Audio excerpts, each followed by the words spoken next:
"Ma'am, I don't think you can afford anything here." What would you do if someone said that to you? Let me know in the comments below. And while you're there, go ahead and hit that subscribe button and turn on notifications, because you are not going to want to miss a single second of the absolute train wreck that's about to happen. The words, sharp and cold as a diamond, cut through the reverent hush of Ethelred's, Chicago's most exclusive jewelry boutique.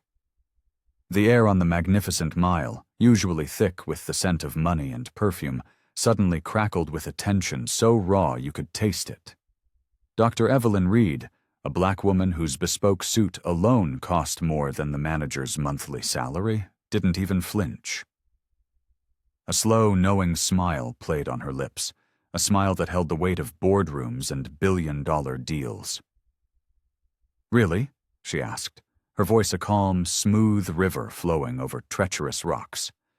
"That's interesting." What unfolds next isn't just a confrontation. It is the surgical dismantling of a 20-year career in 20 minutes flat. It's the story of how a $7.2 billion partnership evaporates with a single, devastating phone call, and how an entire industry is forced to learn what happens when you judge the wrong person. The manager, Arthur Vance, believes he is a guardian of luxury, a gatekeeper protecting his pristine showroom from someone who clearly doesn't belong. He has no idea he has just profoundly insulted his own boss. He doesn't know she is Dr. Evelyn Reed, the newly appointed CEO of the Viridian Group, the parent company that owns this store and dozens like it. He has no clue that for the last 9 months, she has been secretly, meticulously, and personally investigating the systemic discrimination rotting her company from the inside out. This arrogant, prejudiced manager is about to become a viral sensation for all the wrong reasons. His billion-dollar mistake is about to become a case study taught in business schools, and this single moment, in this silent, opulent store, is about to ignite a revolution in the world of luxury retail. You will not believe what she does next. Arthur Vance approached Evelyn with the calculated warmth of a seasoned predator, a politeness perfected over 2 decades of gently but firmly excluding those he deemed unworthy. His career at Ethelred's had taught him to profile clients in the blink of an eye, assessing net worth by the watch they wore, social standing by the brand of their handbag, and their likelihood to purchase by the color of their skin. The wall of his office was lined with district performance awards, each one a testament to his ruthless ability to maximize profit per square foot. "Good morning," he began, his tone a masterclass in courteous condescension. "How may I help you today?"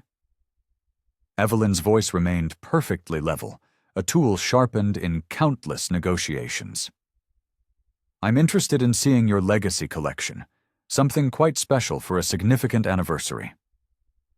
In a place like this, those words should have been an open sesame, unlocking glass cases and summoning velvet trays.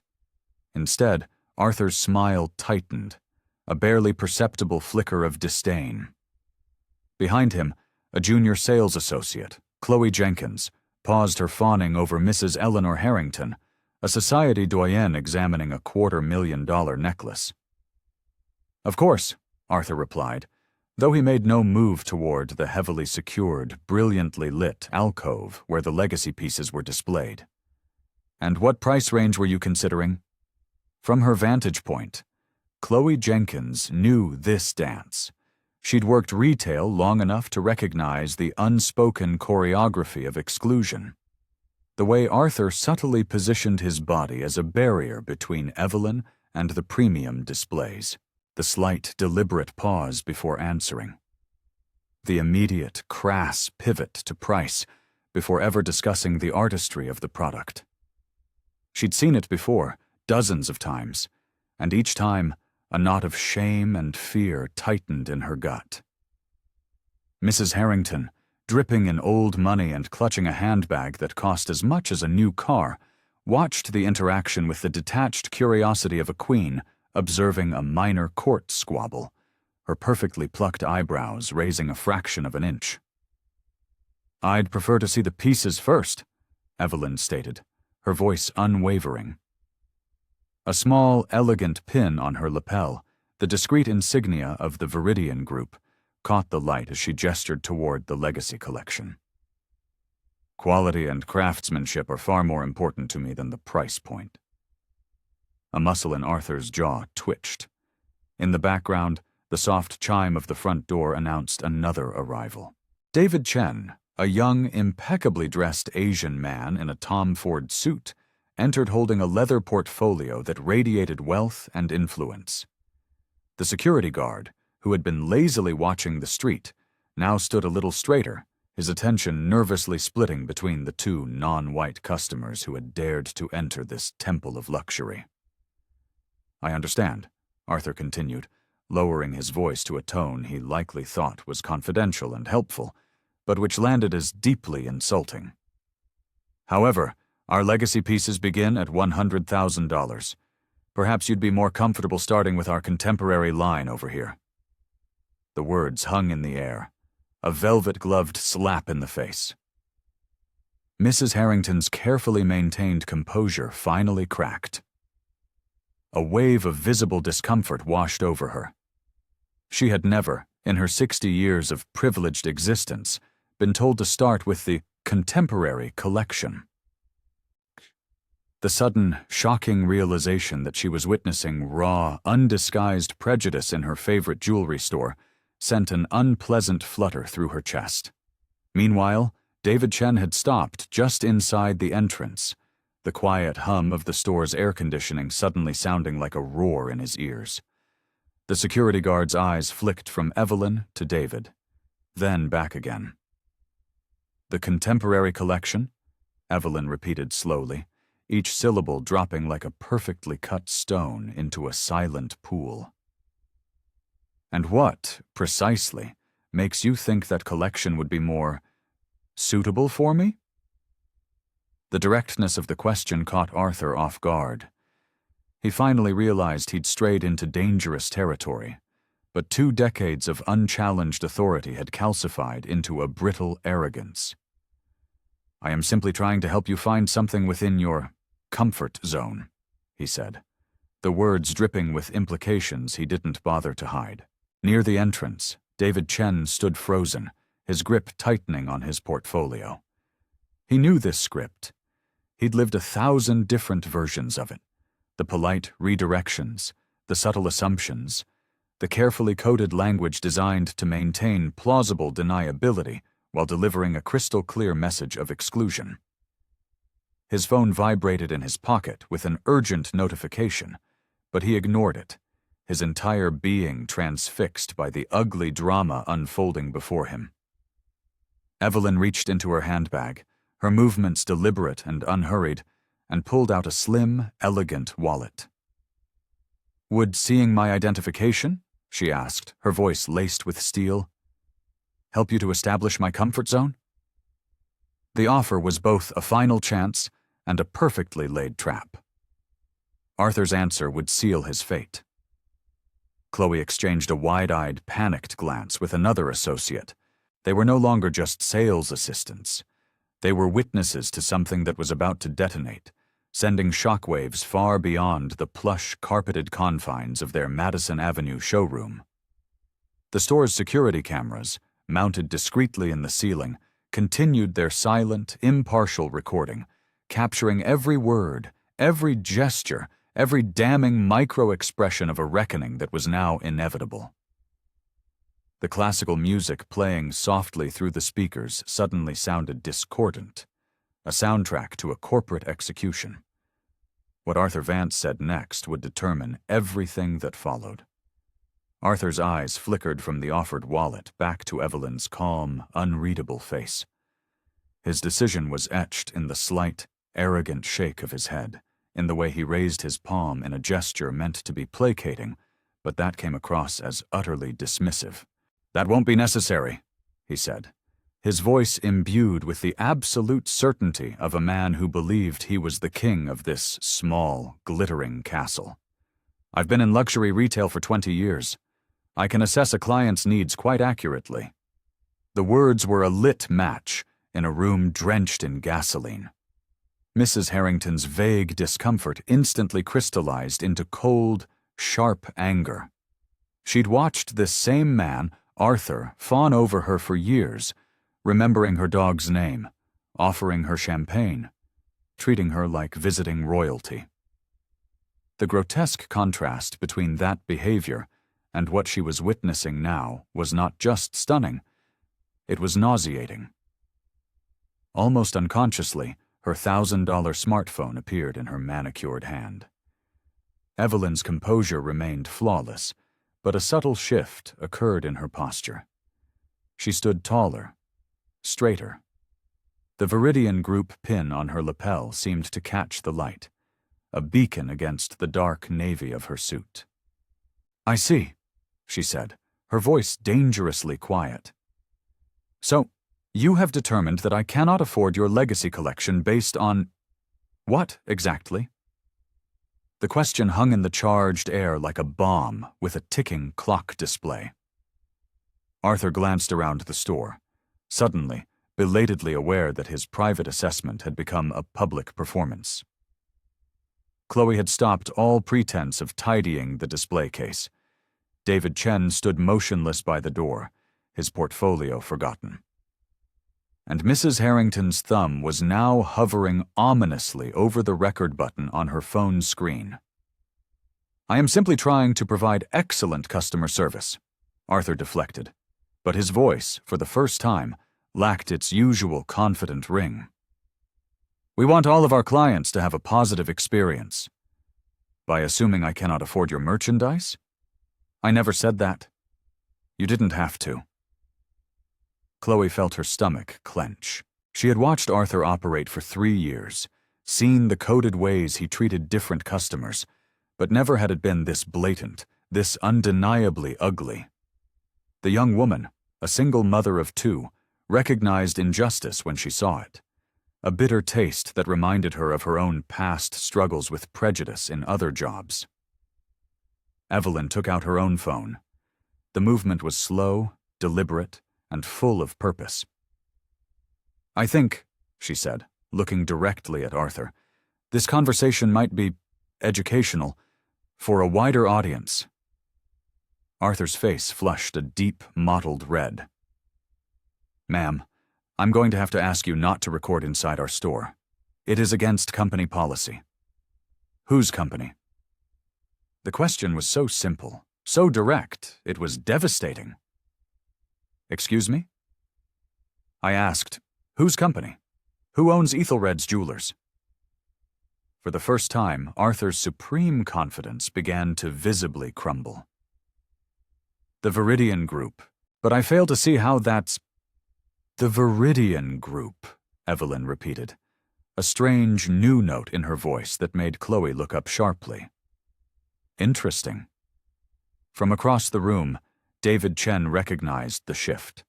As a venture capitalist, he'd seen enough boardroom power plays to know when a hidden ace was about to be revealed. His phone continued to buzz incessantly, messages he now suspected might be far more important than he had initially realized. Mrs. Harrington was now openly recording, her phone held discreetly but firmly, capturing the entire scene. Arthur, sensing the very ground shifting beneath his feet, tried to reassert his authority.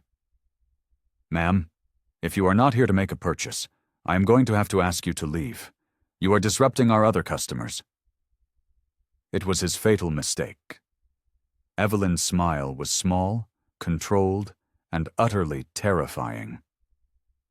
"Disrupting your customers?" she echoed, her voice carrying with perfect clarity across the silent showroom. "You mean the same customers who are now recording this interaction? The same customers who are witnessing precisely how Ethelred's Jewelers treats people who don't fit your preferred demographic?" Chloe's hands began to tremble as the full weight of the moment hit her. This wasn't just an act of discrimination anymore. It was the moment discrimination was about to meet its consequences. Arthur reached for the radio on his hip, his voice cracking as he called for security. "I need assistance at the main counter. We have a situation." The word situation echoed through the store, reaching every corner, every witness, every recording device, now capturing what was about to become a viral firestorm. Evelyn didn't move. She didn't raise her voice. She showed no anger. Instead, she simply said, "Yes, Arthur, you certainly do have a situation." Her phone buzzed with an incoming call. The name on the screen would have made Arthur's blood turn to ice if he could have seen it. Viridian Group Board, Emergency Conference Line. The storm was about to break, and no one in that room was prepared for the deluge that was coming. "What do you think is going to happen to Arthur? We are about to witness a 20-year career go up in flames. If you think this manager is getting exactly what he deserves, smash that like button and comment the word justice down below. Now, let's watch the fireworks." Evelyn took a single step toward the store's grand entrance, pressing her phone to her ear. Her voice dropped to a crisp, professional tone, just loud enough for the rapt witnesses to catch fragments. "Move the announcement up. Push it to all wire services immediately. Yes, I'm absolutely certain." David Chen finally looked down at his phone. His eyes widened in disbelief at the string of notifications lighting up his screen. Urgent text messages from his partners, a dozen missed calls from his firm's senior counsel, and breaking news alerts from the Wall Street Journal that made his heart hammer against his ribs. The phone in his hand suddenly felt like it weighed 1,000 pounds. The implications of what he was witnessing crashed over him in a dizzying wave. As Evelyn moved away from the counter, Arthur's confidence began to seep back in, a slow return to his accustomed sense of control. He turned back to Mrs. Harrington with a practiced, conciliatory smile, attempting to erase the last 10 minutes as if they had never happened. "Now then, Mrs. Harrington, you were interested in the diamond necklace." But Mrs. Harrington's gaze remained fixed on Evelyn, who now stood silhouetted against the large front window, speaking in rapid, precise sentences, the language of someone accustomed to making decisions that moved mountains. "Actually, Arthur," Mrs. Harrington said, her voice cool and deliberate, "I think I'll wait. I'm suddenly very interested to see how this situation develops." Chloe, emboldened by the shift in power, approached the counter, her usual deference replaced by a flicker of defiance. "Arthur, maybe we should—" "Should what, Chloe?" His authority snapped back into place, a reflex in the face of a challenge from a subordinate. "Handle a customer who clearly couldn't afford our merchandise to begin with?" The words were whispered, meant only for Chloe, but in the tomb-like silence of the store they carried further than he intended. Evelyn ended her call and turned back, her stride measured and purposeful, the walk of someone who had just set vast, powerful forces into motion. Her Viridian Group pin seemed to catch the light in a way that was no longer incidental, but deliberate.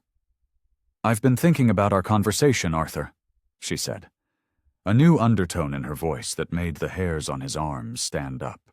"There's nothing more to discuss. I've explained our policies." "Your policies?" Evelyn nodded thoughtfully. "Tell me, Arthur, in your 20 years here, how many black customers have purchased pieces from your legacy collection?" The question was a precision-guided missile. Arthur's face cycled through a series of emotions: confusion, indignation, and finally, defensive anger. "I don't see how that's relevant. We serve all of our customers equally." "Do you?"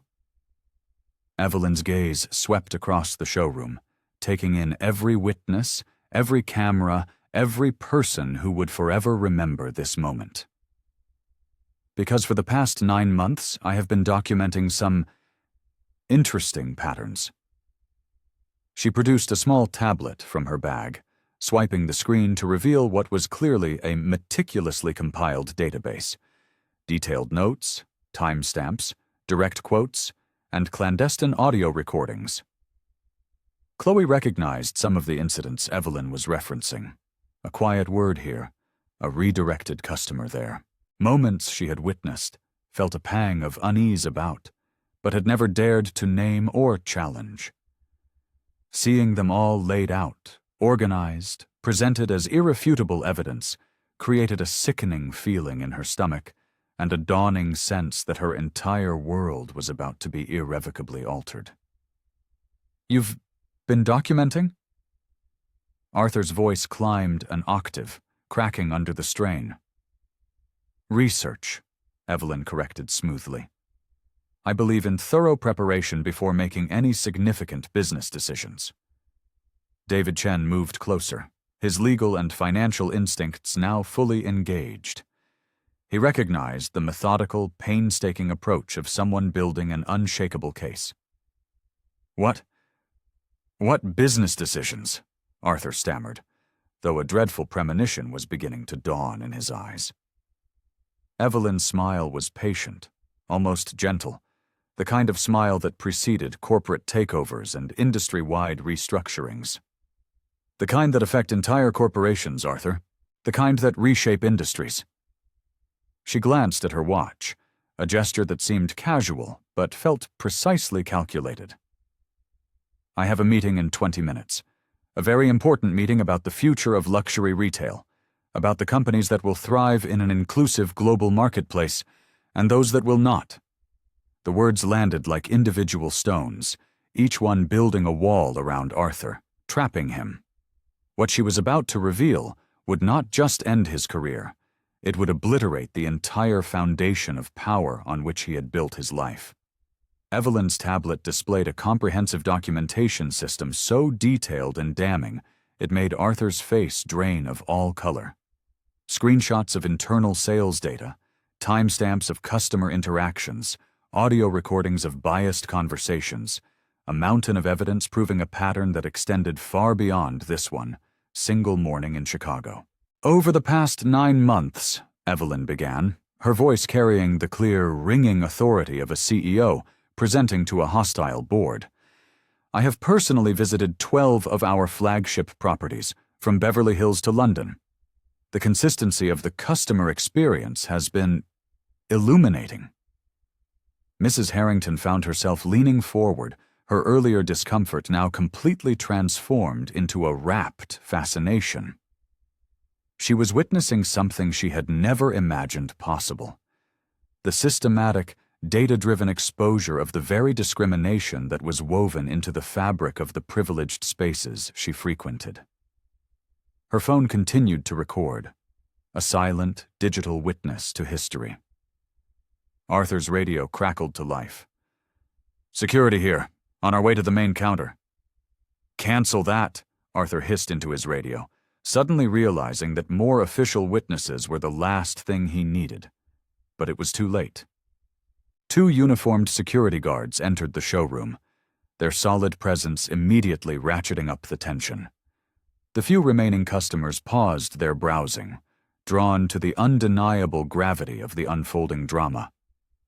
Evelyn continued, as if there had been no interruption. "Location 1, Ethelred's, Beverly Hills. Time, 2:47 p.m. Quote, perhaps you'd prefer something from our fashion jewelry section. It's very popular." She swiped to the next screen. Location 2, Ethelred's, London. Time, 11:15 a.m. Quote, "These pieces require a significant investment that most people are not prepared for." Each revelation struck like a physical blow. Chloe recognized the coded language, the subtle deflections she'd heard not just from Arthur, but repeated in training manuals and corporate communications. It was the company culture, laid bare. David Chen stepped forward, his venture capitalist mind calculating the cascading legal and financial liabilities. "Ma'am," he said, his voice respectful but firm. "As a concerned observer, I have to ask, are you planning to file discrimination charges?" Evelyn's attention shifted to him, and for the first time, her expression softened with a hint of acknowledgement.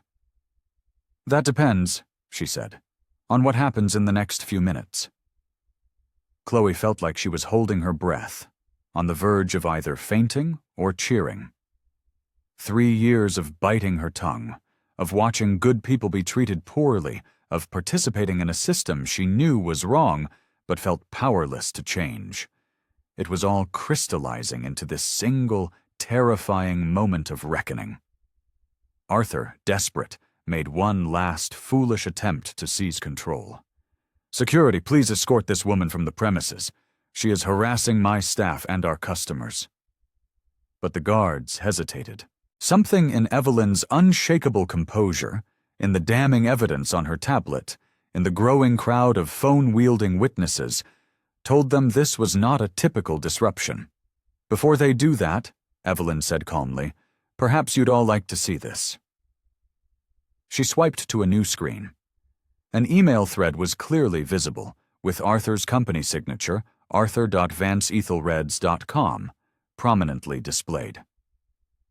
Subject: Client Demographics Management.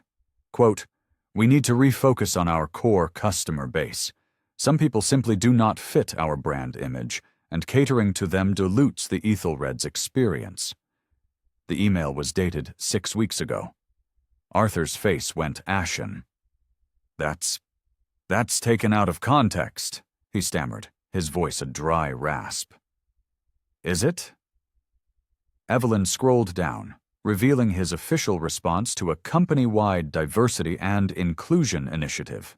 Quote, "While diversity is important in principle, we cannot afford to sacrifice sales targets for the sake of social experiments." A collective gasp went through the room. Mrs. Harrington's jaw literally dropped. Chloe covered her mouth with a trembling hand. David's professional interest morphed into a deeply personal investment. Even the security guards exchanged uneasy glances. The other customers had now formed a loose semicircle around the counter, a silent jury held captive by the raw, unfolding drama. Evelyn's phone buzzed again. She glanced at it, and her expression became more focused, more urgent. "That's my cue," she said, then looked directly at Arthur, her eyes like chips of obsidian. "I have a conference call starting in 5 minutes, a very important call about the future of our company." "Our company?" Arthur's voice was barely a whisper. "Oh," Evelyn said, a hint of theatrical surprise in her tone. "Did I not mention?" The Viridian Group pin on her lapel caught the light as she adjusted her blazer. "I'm Dr. Evelyn Reed. I'm the CEO of the Viridian Group." The silence that followed was absolute, a vacuum that sucked all the air from the room. Mrs. Harrington's phone slipped in her manicured hand. Chloe's knees visibly buckled, and she gripped the counter to stay upright. David's mouth fell open. The security guards took an involuntary step back. Even the classical music seemed to hold its breath. Arthur's face cycled through a rapid-fire sequence of disbelief, denial, and finally, dawning, abject horror. That's impossible," he whispered. Evelyn produced her corporate identification card and placed it gently on the glass counter for everyone to see. The Viridian Group logo, her photograph, her title, Chief Executive Officer. "I've been the CEO for 9 months, she said, her tone almost conversational. "Appointed after the board decided the company needed fresh leadership, a new direction focused on ethical growth and inclusive excellence. The revelation was a seismic event, restructuring reality for every single person in the room." As a corporate attorney, David had seen hostile takeovers and boardroom coups, but he had never ever witnessed a CEO conducting a 9-month undercover investigation into her own company's discriminatory practices, only to be discriminated against herself, in real time, on camera. Chloe stared at Arthur, then at Evelyn, then at the ID card. Her entire worldview was reassembling itself around this new, terrifying, and exhilarating truth. Evelyn continued, her voice steady and professional. The board meeting I am about to join is specifically to review the findings from my 9-month investigation into systemic discrimination across our properties. She picked up her phone, turning the screen to the assembled crowd. The screen read, "Conference call. Board of Directors. Emergency session." "Arthur," she said, her voice now carrying the full, crushing weight of executive authority, "you are about to become a key participant in a very educational discussion about the future of this company and everyone in it." Her thumb hovered over the green answer button. "But first," she said, panning her gaze across the room, "I think our witnesses should understand exactly what they've just observed, and why it matters not just to the Viridian Group, but to the entire luxury retail industry." The power had shifted. The judgment had been passed. The reckoning was about to begin. Evelyn answered the call, placing her phone on the polished glass counter on speaker mode. The crisp, authoritative voices of the Viridian Group's board members suddenly filled the hushed showroom. The chairman, powerful investors, legendary executives whose names Arthur only recognized from fawning corporate communications. "Dr. Reed," came the chairman's voice, sharp and decisive, "we're assembled. We're ready for your final report on the discrimination investigation." The words hung in the air like a death sentence. Arthur's face was now a sickly, pale white. Chloe grabbed the edge of the counter for support, her knuckles white. Mrs. Harrington's phone, still recording, captured every damning word as it dawned on everyone present that they were not just witnesses. They were participants in the making of corporate history. "Thank you, Chairman Morrison," Evelyn responded, her voice calm and clear, echoing through the store. "I'm pleased to report that my undercover investigation is now complete. I have comprehensive, documented evidence of systemic discrimination across 12 properties, spanning the last 9 months. Chloe realized, with a jolt, that every uncomfortable interaction she had ever witnessed, every moment of coded language she had let slide, every time she felt sick to her stomach but remained silent, had been meticulously documented by the company's own CEO. The immense weight of her complicity and the sudden, dizzying possibility of redemption crashed over her at the same time. Furthermore, Evelyn continued, her voice hardening slightly, "I have just experienced, firsthand, the discriminatory practices at our flagship Chicago location. The entire interaction was witnessed by multiple customers and has been recorded on several devices."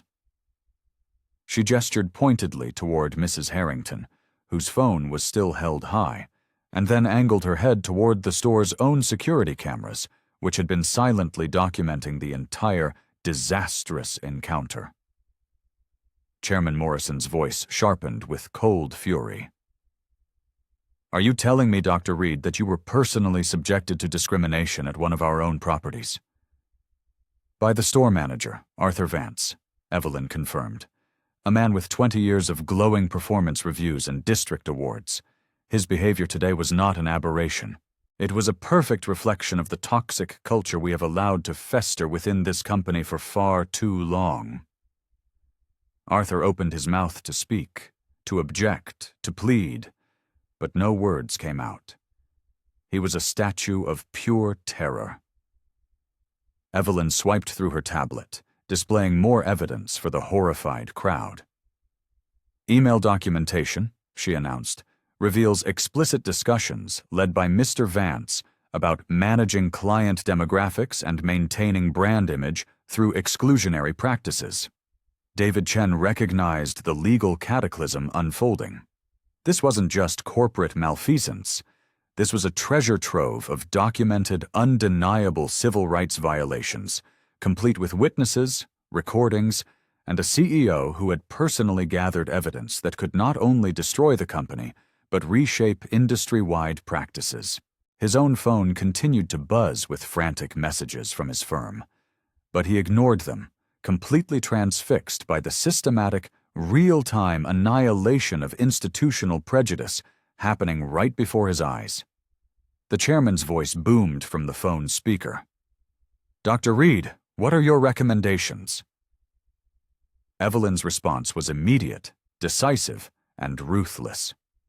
First, the immediate suspension, pending termination, of all personnel directly involved in discriminatory practices.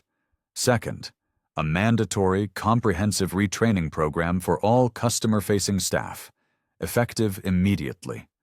Third, the implementation of new corporate policies with measurable, public-facing accountability metrics. She paused, her eyes locking on to Arthur's. And fourth, the immediate cancellation of all partnerships and contracts with any associated firms that do not meet our new, rigorous ethical standards. From the phone, another voice chimed in. The CFO, Patricia Chen. Regarding that last point, the Viridian Group's exclusive partnership with Sterling and Associates was valued at $7.2 billion over the next 5 years. Given today's findings, I recommend immediate termination of that deal. The number landed like a physical blow. $7.2 billion. The staggering economic weight of prejudice made terrifyingly concrete. Arthur finally found his voice, though it was a pathetic, strangled whisper. You can't. One incident can't justify. One incident. Evelyn's eyebrows shot up. Arthur, would you like me to share the complete documentation with the board right now? The 9 months of systemic patterns across 12 international locations? She swiped through screen after screen of irrefutable evidence. Timestamps, locations, audio files, email threads, policy documents that proved, beyond any doubt, that the discrimination wasn't accidental. It was institutional. Or perhaps, she added, her voice dropping to a deadly whisper, you'd prefer I just read aloud your email from last month about maintaining the right clientele mix? The evidence was overwhelming, undeniable, and utterly devastating. At that moment, Chloe Jenkins stepped forward.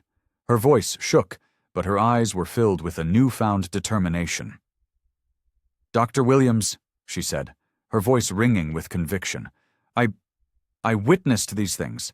I saw them happening. I never said anything, and I am so sorry for that. But I saw it. I can testify to the patterns.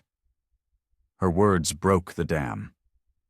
Other staff members, frozen in fear just moments before, began to nod in agreement, their complicit silence transforming into a powerful wave of potential testimony. Chairman Morrison's voice cut through the tension like a blade. Dr. Reed, you have the board's full and unconditional authorization to implement any and all immediate changes you see fit. We stand behind your leadership and your vision for an inclusive and profitable Viridian Group. Evelyn nodded, though her expression remained deadly serious. The changes begin today, starting with new management at this flagship location. She turned her gaze to Chloe. Ms. Jenkins, your courage to speak up just now, despite the potential consequences, demonstrates the kind of integrity we need in our leadership positions. Congratulations on your promotion to interim store manager. Another collective gasp swept through the room. Chloe's knees nearly gave out. Mrs. Harrington let out an audible cry of surprise. David Chen broke into a wide smile for the first time all morning. Even the security guards looked impressed by the sheer dramatic force of the reversal. Arthur stared in utter disbelief as 2 decades of his authority evaporated in an instant and transferred to the young woman he had dismissed and undermined for the past 3 years. The systemic changes we are implementing today, Evelyn announced to the room and to the board on the phone, will serve as a model for the entire luxury retail industry. Discrimination is not just morally bankrupt, it is economically destructive. The old order had been completely and publicly dismantled. A new one was about to rise from its ashes. The conference call continued, a whirlwind of high-stakes corporate restructuring orchestrated in real time by Evelyn from the floor of the jewelry store. Her voice was a steady, commanding force, the voice of a leader who had spent 9 long months preparing for this exact moment, every detail planned, every consequence anticipated. "Arthur Vance," she said, her words echoing across the showroom and through the phone to the board of directors. "Your employment with the Viridian Group is terminated, effective immediately. Security will now escort you from the premises and ensure the return of all company property." The finality was absolute. A 20-year career dissolved in a single brutal sentence. Mrs. Harrington had seen corporate executions before, but never one so swift, so public, and so thoroughly, undeniably justified. Her phone captured the slow-motion collapse of Arthur's face as the full weight of his situation finally crashed down upon him. He was not just unemployed. He was exposed, recorded, shamed, and potentially facing a barrage of legal consequences for systemic discrimination. Arthur made one last, desperate, pathetic play. "This is entrapment! You can't run a sting operation on your own employees!" Evelyn's response was measured, professional, and devastatingly simple. "Arthur, I entered this store as a customer. I behaved professionally, and I asked to see merchandise. Your response to a black woman asking to purchase expensive jewelry was not a sting operation. It was a revelation of your character and your standard business practices." She then turned, addressing the growing crowd of witnesses and the board on the phone simultaneously. This investigation was never about catching individuals in the act of wrongdoing. It was about understanding why our company's stated values were not translating into our customers' experiences. "The answer," she said, glancing at the now empty space where Arthur had stood, "is now painfully clear." Chairman Morrison's voice came through the speaker again. "Dr. Reed, what are the immediate operational changes you are implementing?" Evelyn's Viridian Group pin caught the light as she straightened her blazer. The same pin Arthur had dismissed, the same symbol of authority he had failed to recognize. "Chloe Jenkins will assume immediate management responsibilities for this location," she declared. "David Chen," she said, nodding toward the young venture capitalist who had remained riveted by the unfolding drama. "I'd like to have a conversation with you about joining our legal team to help us implement new, industry-wide anti-discrimination policies." David's eyes widened in shock and excitement. Yes, absolutely. I'd be honored." Chloe stood in the center of her transformed world. 3 hours ago, she was a sales associate living in fear, afraid to challenge the discriminatory practices she witnessed daily. Now, she was the manager of a flagship store on the Magnificent Mile, armed with a clear mandate to reshape the very culture of luxury retail. The responsibility was both terrifying and exhilarating. Evelyn continued her systematic transformation of the company. All staff across all locations will undergo comprehensive sensitivity and inclusivity training beginning tomorrow. We are implementing new hiring practices, new customer service protocols, and new, transparent accountability measures. She then addressed the store directly, her voice ringing with passion. "Every single person who enters an Ethelred's Jewelers, or any Viridian Group property, deserves to be treated with respect, with attention, and to be given access to our finest products based on their interest and their courtesy. Period." The 2 security guards, who had initially been called to escort Evelyn out, now stood at attention, a new understanding dawning on their faces. They were witnessing the birth of the very corporate policies they would now be expected to enforce. As the guards began to escort a broken Arthur toward the exit, he made one final, pitiable attempt to salvage a shred of dignity from the wreckage of his life. "You've destroyed my career over political correctness," he spat, the words hanging in the air, a perfect, final monument to his own profound ignorance. Evelyn's response was quiet, final, and heard by everyone. "I have ended your career, Arthur, because you used your position of power to deny service to customers based on the color of their skin. That is not political correctness. That is basic human decency, and it is very, very smart business."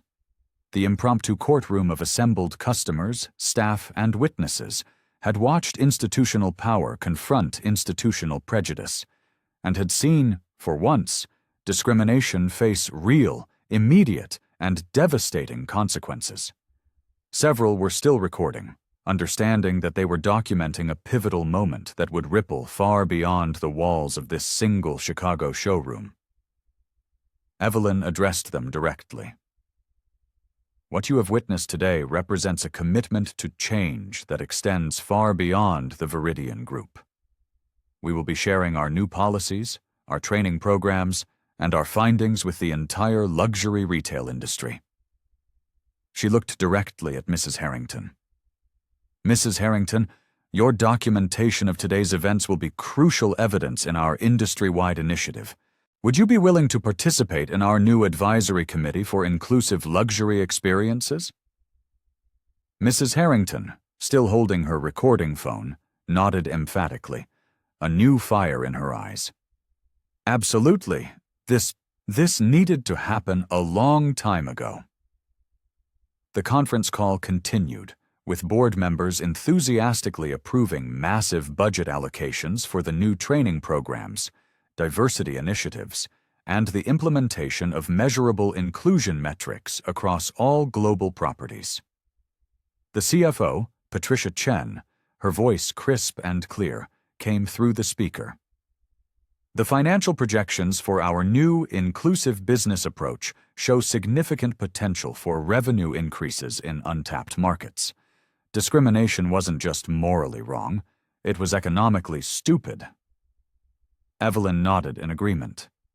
When we welcome everyone who appreciates luxury and craftsmanship, we expand our market exponentially. Exclusion was limiting our own success. She finally ended the conference call and addressed the store one last time. The changes beginning today will create the luxury retail experience our customers deserve, and one our employees can finally be proud to provide. As Ahan-faced Arthur was escorted through the exit, his 20-year career over, his discriminatory practices exposed and documented for the world to see, he paused and turned to Evelyn one last time. "You could have just fired me quietly," he rasped. "Did you have to humiliate me publicly?" Evelyn's response carried the weight of every person who had ever been made to feel small, unwelcome, or unworthy in a space where they should have been celebrated. "Arthur," she said, her voice devoid of malice but full of profound truth, "today I experienced public humiliation at the hands of someone who judged me by my appearance rather than my character. The difference is, I didn't deserve it." The transformation was complete. A new standard had been set, not just for the Viridian Group, but for an entire industry. 6 weeks later, Ethelred's Jewelers on the Magnificent Mile buzzed with a vibrant, welcoming energy that would have been utterly unrecognizable to anyone who had witnessed the tense, ugly confrontation that had transformed everything. The same magnificent crystal chandeliers cast the same dazzling rainbows of light, but the entire atmosphere beneath them had fundamentally changed. Chloe Jenkins stood behind the main counter, no longer timid and uncertain, but radiating a quiet confidence earned through genuine success, not authority demanded through a title. She was reviewing sales figures that told a story more remarkable than any gemstone in the store. Customer satisfaction scores were up a staggering 40%, referral business had doubled, and overall revenue had increased by 35% since the implementation of her new, inclusive service practices. Ms. Coysum. Eleanor Harrington entered the store for her monthly visit, but this time she was not alone. She was accompanied by 3 of her influential friends, women she had personally convinced to experience the new Ethelreds after sharing the viral video that had documented the day of reckoning. That footage, combined with recordings from other customers, had been viewed over 50 million times across various social media platforms, becoming a powerful, viral case study in corporate accountability and the consequences of prejudice. "Chloe, darling, Mrs. Harrington called out warmly, a genuine greeting that would have been impossible under the store's previous toxic management structure. "I'd like you to meet some friends who are very interested in anniversary gifts." The interaction was natural, warm, and entirely free of the cold, calculating assessments that had once defined the store's customer service. Dr. Evelyn Reed entered through the same grand brass doors that had framed her first fateful visit. But now she was greeted with genuine warmth and respect from a staff who saw her not as an undercover investigator, but as the leader who had fought for their right to take pride in their work. "Dr. Reed," Chloe said, her voice filled with a gratitude that went far beyond professional courtesy. "Perfect timing. I wanted to show you our latest customer feedback." The tablet Chloe presented was filled with glowing testimonials that spoke of a profound transformation. "I finally felt welcomed and seen in a luxury store. The staff treated me with such respect and expertise. Ethelred's finally understands that luxury should be accessible to everyone who appreciates quality." Just then, David Chen entered, wearing a Viridian Group legal team ID badge. His transition from stunned witness to active participant was complete. He carried a portfolio filled with new, industry-wide policy changes that Evelyn's meticulously gathered documentation had sparked. 17 major luxury retailers, terrified of facing similar legal and public relations disasters, had preemptively adopted similar inclusive practices. The ripple effect was continuing to spread. "Cartier announced new training programs yesterday," David reported. "Tiffany & Co. has completely revised their customer service protocols. Even luxury car dealerships are calling us, asking to license our sensitivity training modules." Evelyn nodded, a deep satisfaction evident in her expression. Sustainable change requires industry-wide transformation, not just the actions of a single company. The store's new culture was most evident in the small, quiet moments. A young black woman entered the store, her posture slightly defensive, conditioned by a lifetime of experiences similar to what Evelyn had faced. But Chloe's immediate, warm, and genuine greeting began to dissolve those barriers within seconds. The interaction that followed was natural, professional, and focused entirely on the customer's interests rather than any preconceived notions about her purchasing power. Within minutes, the young woman was happily examining pieces from the legacy collection, her questions met with expertise and enthusiasm. The six-figure transaction that followed represented not just a sale, but irrefutable proof that inclusive practices create sustainable, profitable business success. 1 year later, Dr. Evelyn Reed stood on the main stage before a packed auditorium at the National Retail Federation's annual conference. Her keynote address, titled "Inclusive Excellence: The Business Case for Dignity," had drawn a standing-room-only crowd of luxury retail executives, civil rights advocates, and business leaders from across the globe. The massive presentation screen behind her displayed a series of striking statistics. Companies that had implemented the Viridian Group's inclusive practices showed average revenue increases of 32%, customer loyalty improvements of 45%, and employee satisfaction gains of 51%. The numbers told a powerful, undeniable story of a transformation powered by basic human decency. "The incident at our Chicago store last year was not unique," Evelyn told the captivated audience, her Viridian Group pin shining under the bright stage lights.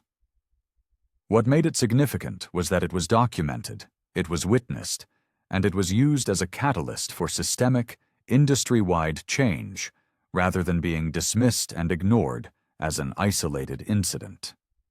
In the audience, Chloe Martinez, now the regional manager for Viridian's entire East Coast operations, watched with pride. Beside her sat David Chen, whose legal work had helped implement anti-discrimination policies across 4 major retail chains, and in the front row sat Mrs. Eleanor Harrington, whose advocacy work on the Inclusive Luxury Council had powerfully influenced consumer behavior across the nation. The question, Evelyn continued, her voice ringing with authority, is not whether discrimination exists in your industry, in your company, or in your community. We know it does. The question is, what are you going to do about it when you encounter it?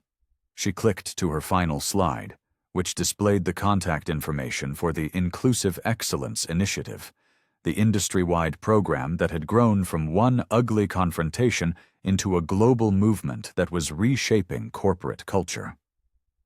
Change begins, she concluded, when one person decides that human dignity is not negotiable and that excellence is never exclusive. The thunderous standing ovation that followed wasn't just applause for a successful presentation.